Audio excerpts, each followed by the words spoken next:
जय जगन्नाथ पिला माने एबे आसी जाइए अंगनवाड़ी रे नियुक्ति सुजोग बिना परीक्षा रे नियुक्ति रहिबो निज गाँ रे चाकरी मिलिबो। तो आमर एटा जगतसिंहपुर डिस्ट्रिक्ट रो समन्वित शिशु विकास प्रकल्प कार्यालय केबेर डेट नोटिफिकेशन आमर 3 अगस्त 2026 रे एटी दिया जाइए कि आमर जगतसिंहपुर रो अंतर्गत निम्नलिखित 2 गोटी ग्राम रे निर्धारित केन्द्र रे अंगनवाड़ी हेल्पर पद पूरण निमते आमर इच्छुक प्रार्थी माने ऑनलाइन मोड रे अप्लाई करि परिबे।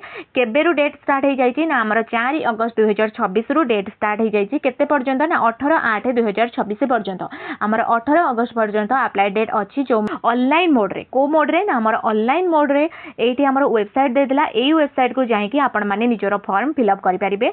आमर ग्राम दिया होला एई ग्राम आमर अल्ला मधुसूदनपुर शासन आउ जसवंतपुर एई तीनोटी ग्राम आमर देला एठी आमर अप्लाई करि परिबे कोथरे ना आमर ऑनलाइन रे ऑफलाइन रे अप्लाई करि परिबे नाही।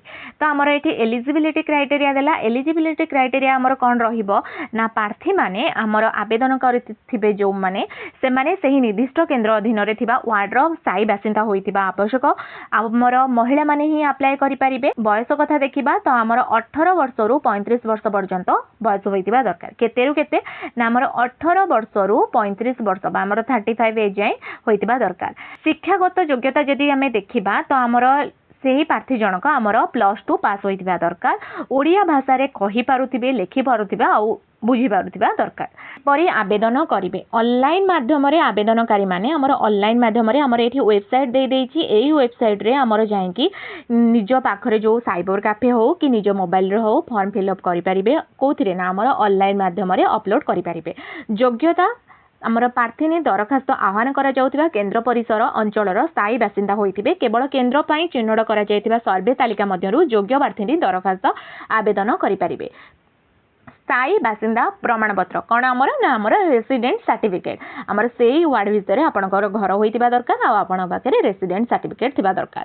प्रार्थी स्थायी बासिंदार प्रमाणपत्रर अबिकल नकल ऑनलाइन माध्यम रे अपलोड करिवे। आमर रेसिडेंट सर्टिफिकेट आमर ऑनलाइन रे अपलोड करिवे। प्रार्थी जातिगत प्रमाणपत्रर अबिकल नकल ऑनलाइन माध्यम रे करिवे बा आमर कास्ट सर्टिफिकेट जोटा हमें जानिचे सेटा भी आमर ऑनलाइन रे अपलोड करि। समस्त शिक्षागत योग्यतार प्रमाणपत्रर अबिकल नकल ऑनलाइन रे अपलोड करिवे माने +2 हो 10th हो आमर जेतिकी एजुकेशनल क्वालिफिकेशन सर्टिफिकेट रहिला से सब को आमर ऑनलाइन रे अपलोड करिवे। बयस प्रमाणपत्रर अबिकल नकल बा आमर मैट्रिक सर्टिफिकेट ऑनलाइन माध्यम रे अपलोड करिवे। पासपोर्ट साइज फोटो आउ आमर फोटो आउ सिग्नेचर दिते जक अपलोड करिवे।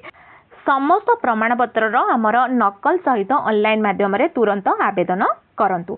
शिक्षागत योग्यता प्रमाणपत्र रेसिडेंशियल सर्टिफिकेट कास्ट सर्टिफिकेट आमर ओबीसी एससी पिलांक पई आधार कार्ड आ voter ID passport size photo जाति एवं अन्य प्रमाणपत्र नहीं रखु। आमर प्रार्थी माने जो माने अप्लाई करथिबे तो आमर 19/8 आमर 18 अगस्त जाए लास्ट डेट रहिबो देन आमर 19/8/2026 दिन चयन कमिटी द्वारा जगतसिंहपुर शिक्षा विकास प्रकल्प अधिकारी कार्यालय रे उक्त दिन सकाळ 11 टारू आमर 5.5 घंटा समय मध्य आवेदनकारी प्रार्थी माने सेमानकर मूल प्रमाणपत्र सहित अत्र कार्यालय रे निजे उपस्थित रही मूल प्रमाणपत्र सह जांच कराइबे।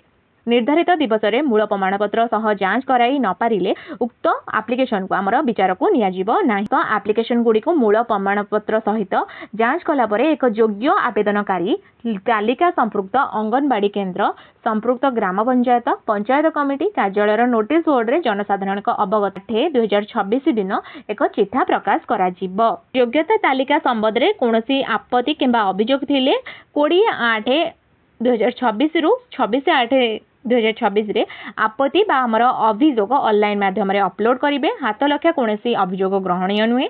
अभियोग गुड़िकर शुणाणी कमिटी द्वारा तदारख करा जिवो।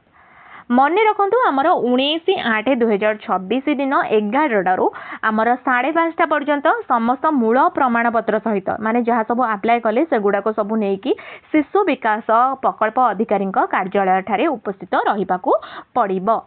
आमर एठी वेबसाइट देला एई वेबसाइट रे ही आपण माने अप्लाई करिवे। आम पाखरे बहुत कम टाइम अछि तेणु विलंब न करी आज ही आवेदन करंतु एवं निजर भविष्यत को सुरक्षित रखंतु।